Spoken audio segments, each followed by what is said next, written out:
Hello everyone, good morning to all of you. Welcome to logic Pathshala. तो आज है अप्रैल का फर्स्ट डे। तो आज हम करेंगे 1 अप्रैल के इम्पॉर्टेंट करंट अफेयर्स के क्वेश्चंस। फ्रेंड देखिए, इस वीडियो का जो पीडीएफ है वो आप लोगों को टेलीग्राम पर मिल जाएगा, जिसका कि लिंक आपको डिस्क्रिप्शन में दिया जाता है। और इसके अलावा अगर आप किसी वजह से उस लिंक से ज्वाइन नहीं हो पा रही हैं तो आप टेलीग्राम पर डायरेक्टली सर्च भी कर सकती हैं लॉजिक पाठशाला 16। तो जब आप ये सर्च करेंगे तो आपको ग्रुप मिल जाएगा, आप इसे ज़रूर ज्वाइन करें क्योंकि यहाँ पे आपको पीडीएफ्स मिल जाएंगी सारी। और देखिए, आपका मार्च महीने का जितना भी मंथली करंट अफेयर्स होगा उसकी वीडियोस अब आपको एक एक करके मिलने लगेंगी। तो डोंट वरी, बिल्कुल चिंता ना करें, हम सभी वीडियोस को एक एक करके कवर करेंगे। तो चलिए फिर शुरू करते हैं आज के इम्पॉर्टेंट सेशन को। और बहुत ही छोटा सा कोड है, नेवर गिव अप। भाई कभी भी किसी भी चीज़ को गिव अप ना करें। कभी आपको ऐसा लगे कि डीमोटिवेशन फील हो या आपको लगे कि नहीं ये काम नहीं हो पा रहा है, कि मुझे छोड़ देना चाहिए, लेकिन अगर आप एक बात ये सोचें कि अगर आप उस काम को छोड़ देंगे तो क्या वो कभी पूरा हो जाएगा? बिल्कुल नहीं होगा। तो कभी भी हिम्मत ना हारे। कोई भी काम ऐसा नहीं है कि हो नहीं सकता, सिर्फ इतना है कि हाँ, आपको किसी काम में टाइम ज़रूर लग सकता है, किसी का जल्दी हो जाता है, किसी का लेट होता है, लेकिन ऐसा नहीं है कि आप उस काम को नहीं कर सकती हैं। तो इसलिए कभी भी गिव अप बिल्कुल भी ना करें। तो चलिए शुरू करते हैं। तो 1 अप्रैल के दिन देखिए, सबसे पहले हम कौन सा डे आज पढ़ेंगे? Orissa foundation day. Orissa foundation day जो है, इसे उत्कल दिवस के नाम से भी जाना जाता है, इसके नाम से भी पूछ सकते हैं। तो 1 अप्रैल को ये सेलिब्रेट किया जाता है। अब देखिए, आज जो है उड़ीसा अपना फाउंडेशन यानी स्थापना दिवस मना रहा है। और ये कौन सा सेलिब्रेट कर रहा है? 86 नंबर का सेलिब्रेट कर रहा है। और अगर हम बात करते हैं इसे किस और नाम से जाना जाता है, तो इसे उत्कल दिवस के नाम से भी जाना जाता है। इसी दिन यानी 1 अप्रैल 1936 को जो it was the first state that was formed on the linguistic basis देखिए, अब यहाँ पे आप थोड़ा सा कंफ्यूज हो सकते हैं आंध्र प्रदेश के साथ में।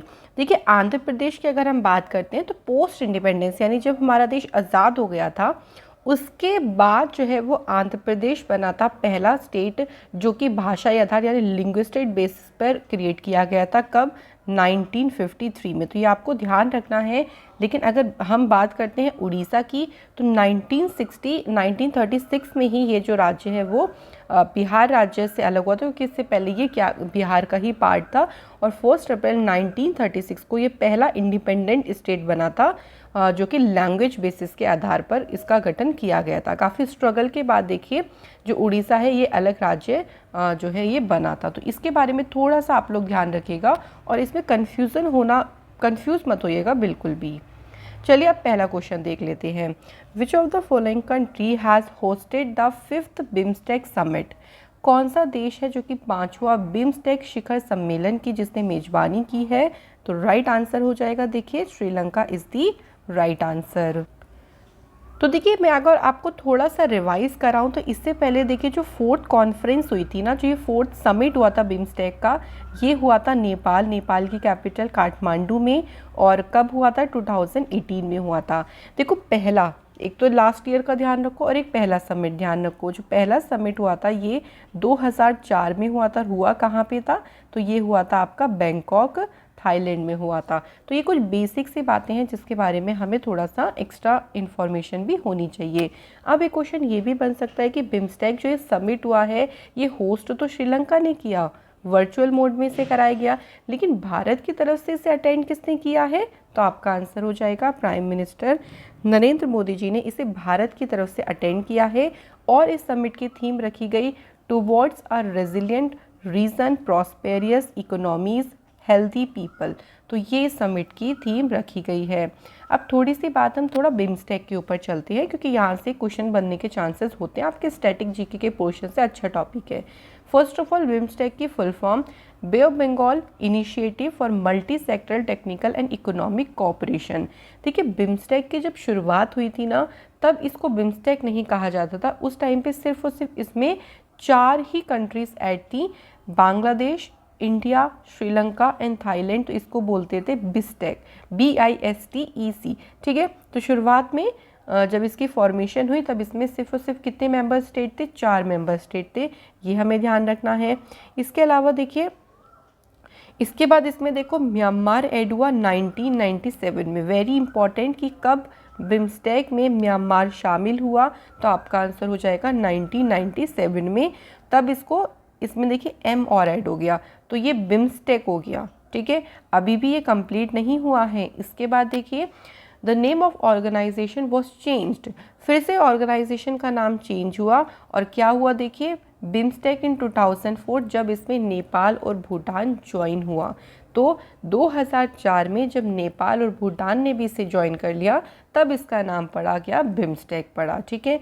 इसमें 7 कंट्रीज़ अब जो है इंक्लूडेड हैं, जिसमें है देखिए India, Bangladesh, Nepal, Bhutan, Myanmar, Sri Lanka and Thailand, ठीक है।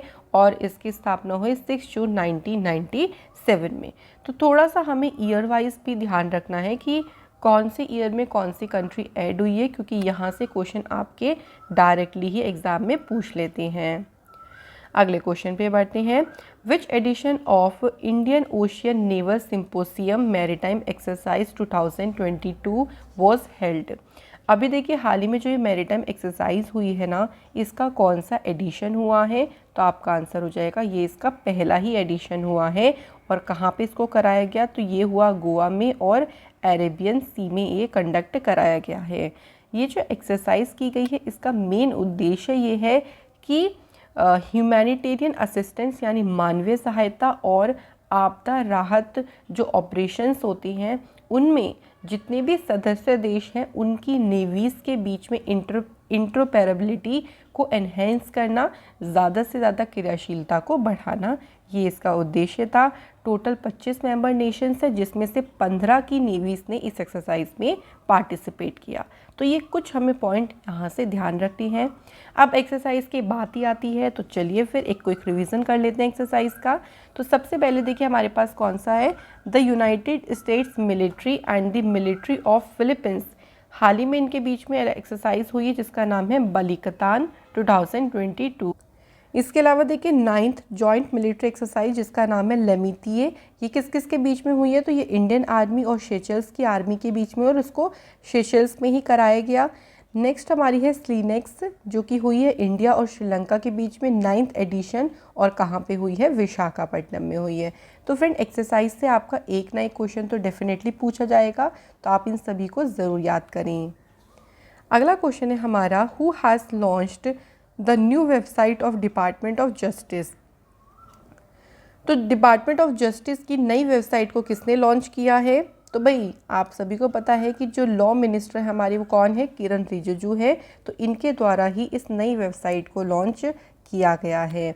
ये नई वेबसाइट क्या करेगी, एक तरीके का वन स्टॉप प्लेटफॉर्म है, जितने भी डिजिटल इनिशिएटिव शुरू किए जाते हैं डिपार्टमेंट के, और इसके अलावा जो इंफॉर्मेशन है, चाहे वो ई कोर्ट मिशन प्रोजेक्ट से रिलेटेड हो या जजेस की अपॉइंटमेंट से रिलेटेड हो, फास्ट ट्रैक स्पेशल कोर्ट, न्याय बंधु, ग्राम न्यायालय, दिशा स्कीम, मतलब इन सभी से रिलेटेड अगर कोई भी इंफॉर्मेशन है तो वो सारी इंफॉर्मेशन आपको इस पोर्टल पे अवेलेबल मिल जाएगी। तो किसने किया है इसको, किरण रिजिजू ने इसे क्या किया है, लॉन्च किया है। अगला क्वेश्चन है, विच railway zone has accomplished 100% rail electrification of its entire stretch. कौन सा रेलवे जोन जो है पूरी तरीके से देखो 100% इलेक्ट्रीफाइड हो गया है, तो सही आंसर हो जाएगा कोंकण रेलवे जो जोन है ये पूरी तरीके से इलेक्ट्रीफाइड हो गया है। इसकी शुरुआत देखो, इसके जो इलेक्ट्रिफिकेशन की शुरुआत हुई थी ना नवंबर 2015 में हुई थी, जिसमें 741 किलोमीटर का पूरा रूट था। और अगर हम इलेक्ट्रिफिकेशन की ही बात कर रहे हैं तो गवर्नमेंट इस प्रोजेक्ट पर भी वर्क कर रही है, मिशन 100% इलेक्ट्रिफिकेशन, यानी हम कार्बन एमिशन को बिल्कुल नेट ज़ीरो कर दें और जितने भी रेलवे जोन हैं उनको 100% इलेक्ट्रीफाइड कर दें। तो इसके ऊपर जो है वो गवर्नमेंट वर्क कर रही है। तो हमें किसका ध्यान रखना है, अभी कोंकण रेलवे का, इसको याद रखिएगा। अगला क्वेश्चन है, the former chief minister of which state. Okay, यहाँ पे थोड़ा सा नाम लिखी गया है, सॉरी फॉर दैट, क्वेश्चन में थोड़ा सा गड़बड़ हो गया है, यहाँ पे ये नहीं आना था। The former chief minister of which state Bhim Bahadur Gurung has passed away recently.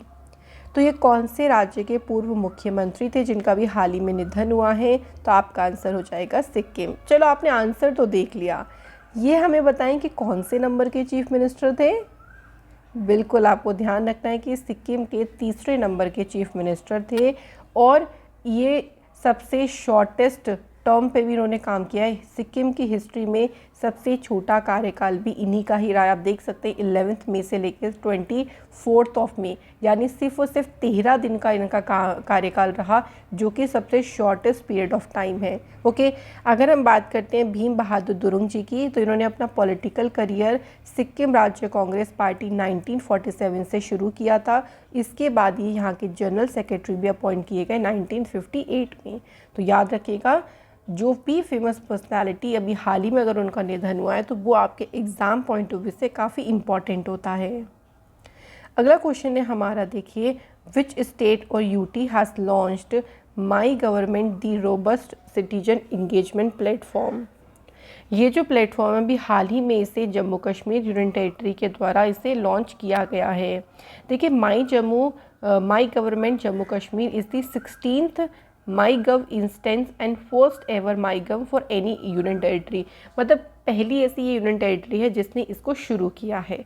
Okay, और ओवरऑल की बात करें तो ये 16th है जिसने इसको स्टार्ट किया है। अगर हम इस इनिशिएटिव की बात करते हैं तो इसे 26 जुलाई 2014 में प्राइम मिनिस्टर नरेंद्र मोदी जी ने इसे लॉन्च किया था। इसका मेन ये था, मोटिव ये था कि सरकार को आम आदमी के करीब लाना है और कि किस तरीके से गवर्नमेंट जो नॉर्मल सिटीजन्स हैं उनके क्लोज आ सके। तो इसी के लिए ही इस आइडिया को लेके आया गया था, जिसपे पहला यूटी बना है जम्मू कश्मीर जिसने इसको इम्प्लीमेंट किया, इसने इसको लागू किया है। नेक्स्ट है, which state government cabinet has approved the renewable energy policy 2022-27। कौन से राज्य की सरकार की कैबिनेट ने अक्षय ऊर्जा नीति को मंजूरी दी है? सही आंसर हो जाएगा, देखिए यहाँ पे कर्नाटक स्टेट के द्वारा इसे मंजूरी दी गई है। यहाँ पे देखिए क्या होगा कि स्टेट एक तरीके से मेंटेन करेगा अपनी रेपुटेशन को as a renewable energy leader के तौर पर। ये जो पॉलिसी है इसमें बोला गया है कि अगले 5 वर्षों में जो कर्नाटक है वो 10 गीगावाट की जो रिन्यूएबल कैपेसिटी है ना, जो रिन्यूएबल पावर जनरेशन कैपेसिटी है उसको प्राप्त कर लेगा। तो ऐसा इस पॉलिसी के तहत कहा गया है। बात आती है फ्रेंड कर्नाटक स्टेट की, तो यहाँ पे सीएम है वसावराज बोमई, गवर्नर है यहाँ के थावरचंद गहलोत, लोकसभा सीट है 28, राज्यसभा सीट है 12। इम्पॉर्टेंट टेम्पल में है विरूपाक्ष, गोमतेश्वरा, ये दोनों ध्यान रखिएगा। और फोक डांस वेरी इंपॉर्टेंट, यहाँ का फोक डांस कौन सा है? यक्ष गान। नेशनल पार्क की बात करें तो बांदीपुर हो गया, मानेरघट्टा, कुंद्रेमुख, नागरहोल और अंशी नेशनल पार्क, ये सारे के सारे नेशनल पार्क इम्पॉर्टेंट हैं, तो इनको आप लोग ज़रूर ध्यान रखिएगा। इसके अलावा कुछ और स्टेट न्यूज़ की अगर हम बात करें तो देखिए अभी हाल ही में कर्नाटक की सरकार ने दिशांक एप्लीकेशन को डेवलप किया था ताकि जो लैंड रिकॉर्ड्स होते हैं उनकी ईजी एक्सेस को इंश्योर कर सके। केरल बना था पहला स्टेट जिसने कार्बन न्यूट्रल फार्मिंग मेथड को इंट्रोड्यूस किया। नागालैंड बना पहला पेपरलेस असेंबली जिसने ई विधान एप्लीकेशन को इम्प्लीमेंट किया। इसके अलावा मिशन इंद्रधनुष के तहत उड़ीसा राज्य ने टॉप किया है फुल इम्यूनाइजेशन में विद 90.5% कवरेज के साथ में पहले नंबर पे रहा उड़ीसा स्टेट। अगला क्वेश्चन है, in the second edition of most trusted brand of India which of the following was recognized as one of the most trusted brands of India 2022। तो इसके दूसरे एडिशन के अकॉर्डिंग देखिए जो साइफोर्स है ना, ये इसको एक तरीके से one of the most trusted brand के तौर पर इसे रिकॉग्नाइज किया गया है। अब इसको चूज़ कैसे करते हैं, तो इसके कुछ पैरामीटर्स होते हैं जैसे कि corporate citizenships, trust quotient, business resilience, innovative thinking, digital transformation, stake holder capitalism, sustainability. तो इन सारे पैरामीटर्स को देखकर डिसाइड किया जाता है कि कौन सा ब्रांड होगा जो कि मोस्ट ट्रस्टेड ब्रांड के तौर पर इसे चुना जाएगा। हाल फिलहाल अगर आपको पता हो कि best private hospital in India तीसरी बार ये अवार्ड क्या इसके लिए चुना गया है मेदांता गुरुग्राम को। और मैंने अभी आपको रिसेंटली बताया था कि श्री माता वैष्णो देवी श्राइन बोर्ड इसको पहला प्राइज़ मिला था नेशनल वाटर अवार्ड्स में।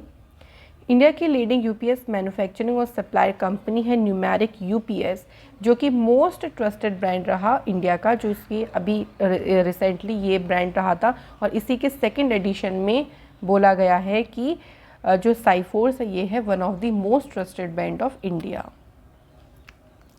चलिए अगले क्वेश्चन की तरफ बढ़ते हैं।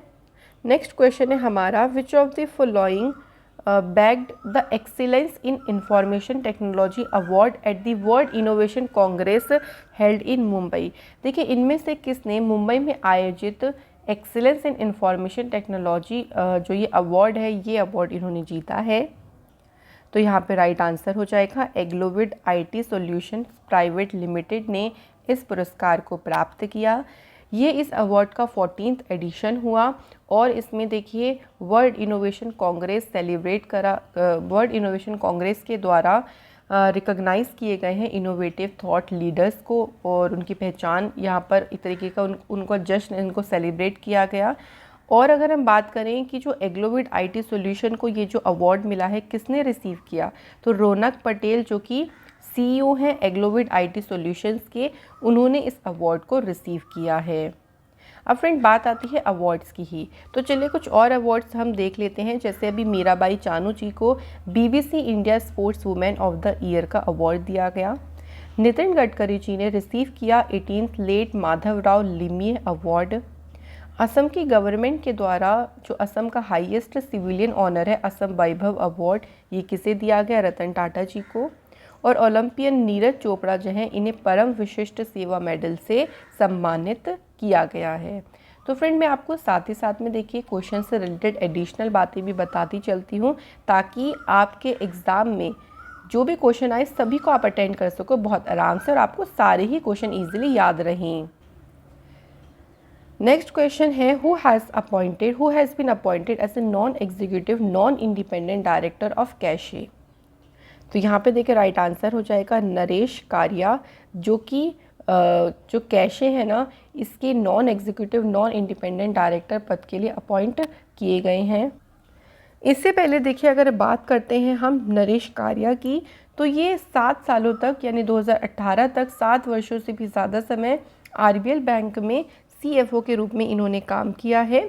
कैशे देखिए जो कैशे क्या है, कैशे इंडिया का preferred AI driven financial wellness एक प्लेटफॉर्म है। अगला क्वेश्चन है देखिए, who has been appointed as a new head coach of the Afghanistan national men's team. तो अफगानिस्तान की जो टीम है इसके अभी नए कोच के रूप में किसे नियुक्त किया गया है? राइट आंसर हो जाएगा देखिए ग्राहम थॉर्पे जो है ये बने हैं अफगानिस्तान टीम के नए हेड कोच। बात करें अगर हम इनके बारे में तो देखिए अप्रैल 2011 से लेके सितंबर 2019 तक ये इंग्लिश नेशनल टीम के जो है ये बैटिंग कोच रहे थे। और ग्राहम तौर पे जो है इन्होंने 100 टेस्ट मैच खेले हैं इंग्लैंड की तरफ से 1987 से लेके 2002 तक, और प्रेजेंट टाइम में ये अफ़गानिस्तान के हेड कोच अपॉइंट किए गए हैं। अब अपॉइंटमेंट की बात ही आती है तो देखिए आईएफ ऑफिसर रेनू सिंह ये हाल ही में देखिए फॉरेस्ट रिसर्च इंस्टीट्यूट जो कि देहरादून में उसके डायरेक्टर अपॉइंट की गई हैं। देवाशीष पांडा ये ईडी के चेयरमैन अपॉइंट किए गए। टी राजा कुमार ये फाइनेंशियल एक्शन टास्क फोर्स यानी FATF के प्रेसिडेंट अपॉइंट किए गए। और TS रामकृष्णन ये LIC म्यूचुअल फंड के मैनेजिंग डायरेक्टर पद के लिए इनको अपॉइंट किया गया। अगला क्वेश्चन है हमारा, विच academy has won the Khelo India women's hockey league. कौन सी अकेडमी ने जो अंडर 21 की ये जो खेलो इंडिया वुमेंस हॉकी लीग हुई है इसे जीता है? तो सही आंसर हो जाएगा प्रीतम शिवाज हॉकी अकेडमी ने जो है ये जो आपके लिए चैम्पियनशिप है ना इस चैम्पियनशिप को जीता है। ये जो अकेडमी है देखिए ये सोनीपत बेस्ड अकेडमी है जो कि द्रोणाचार्य पुरस्कार विजेता और भारत की महिला हॉकी टीम के जो पूर्व कप्तान हैं प्रीतम रानी शिवाज इनके द्वारा इस अकेडमी को चलाया जाता है और हाल ही में इन्होंने इस चैम्पियनशिप को जीता है। कुछ स्पोर्ट्स न्यूज़ की बात करते हैं फ्रेंड्स। तो देखिए अगर हम बात करते हैं कनाडा की तो आपको पता है अभी मैंने आपको रिसेंटली बताया था कि कनाडा ने 1986 के बाद पहली बार कनाडा जो है फुटबॉल वर्ल्ड कप तक पहुंचा है। फार्मूला 1 जो बहरीन ग्रैंड प्रिक्स हुई, इसको फरारी के रेसर चार्ल्स लेक्लर्क ने जीता। पंकज आडवाणी, इन्होंने एशियन बिलियर्ड्स टाइटल जीता है 8वीं बार। श्रेयस अय्यर और एमिलिया केर, ये फरवरी महीने के लिए ICC player of the month इनको चुना गया है। तो ये कुछ इंपॉर्टेंट स्पोर्ट्स न्यूज़ के बारे में ध्यान रखिएगा। तो फ्रेंड चलिए अब हम रिवाइज कर लेते हैं क्योंकि क्वेश्चन हमारे हो गए हैं फिनिश। पहला क्वेश्चन, कौन सी कंट्री ने ज्वाइन किया है East African Community as its 7th member? Right answer हो जाएगा Democratic Republic of Congo. Ministry of Defence of India ने साइन किया एक कॉन्ट्रैक्ट किसके साथ मिलकर for instrumented electronic warfare range? तो यहाँ पे देखिए अगर हम बात करें किसके साथ किया है, भारत इलेक्ट्रॉनिक्स लिमिटेड के साथ। हु हैज़ लॉन्च जल शक्ति अभियान कैच द रेन कैंपेन? इस कैंपेन को किसके द्वारा जो है किसने शुरू किया? तो रामनाथ कोविंद जी ने इस कैंपेन को शुरू किया है। इंडिया ने कौन से रैंक सिक्योर करी है Hurun global 40 and under self made billionaires index में? राइट आंसर हो जाएगा 4th रैंक। पहले नंबर पे कौन सी कंट्री है? यूएसए। सेकंड नंबर पे जो है वो है चाइना। 3rd नंबर पे है यूनाइटेड किंगडम और भारत है इसमें 4th प्लेस पे। अगला क्वेश्चन है मिगुएल वैन डैम, हाल ही में इनका निधन हुआ, इनका संबंध है फुटबॉल स्पोर्ट्स से। Who has been appointed as the next director of Forest Research Institute? अभी मैंने आपको बताया देखिए रिवीजन पोर्शन में कि रेनू सिंह बनी है इसकी अगली next director.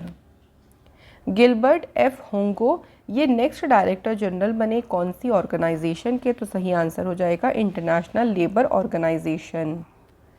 Who has been appointed as a vice chairman of Tata Steel? Right answer हो जाएगा न्यूअल नवल टाटा, ये टाटा स्टील के उपाध्यक्ष के रूप में इन्हें अपॉइंट किया गया। अंडमान निकोबार के डायरेक्टर जनरल ऑफ पुलिस पद के लिए किसे अपॉइंट किया गया है? तो राइट आंसर हो जाएगा Neeraj Thakur. Which of the following bag the first prize of the National Water Awards? तो अभी हमने देखो रिवाइज भी किया है, तो अगर आप भूल भी गए होंगे तो आपको याद आ गया होगा, श्री माता वैष्णो देवी श्राइन बोर्ड ने नेशनल वाटर अवार्ड में पहला प्राइज जीता है। Which of the following UPS manufacturing company, जिसने जीता है most trusted brand of India? तो numeric UPS is the right answer. Which day is observed as a Rajasthan Diwas, या राजस्थान का स्थापना दिवस ये किस दिन मनाया जाता है? तो सही आंसर हो जाएगा 30 मार्च को राजस्थान दिवस सेलिब्रेट किया जाता है। BBC India sports women of the year का अवार्ड, ये पुरस्कार किसने जीता है? तो सही आंसर हो जाएगा मीराबाई चानू। अगला क्वेश्चन देखिए, बीबीसी इमर्जिंग प्लेयर का अवार्ड किसने जीता है? तो सही आंसर हो जाएगा शेफाली वर्मा। नेक्स्ट है कौन सी टीम ने देखिए क्वालिफाई किया है for the Qatar 2022 football world cup पहली बार 36 ईयर्स में? तो अभी हमने इसको रिवाइज किया है, तो आपका सही आंसर हो जाएगा कनाडा। नेक्स्ट क्वेश्चन है, देखिए मैंने थोड़ा से पुराने करंट अफेयर्स के क्वेश्चन भी रखे हुए हैं ताकि हम इसको भी साथ में रिवाइज करते चलें।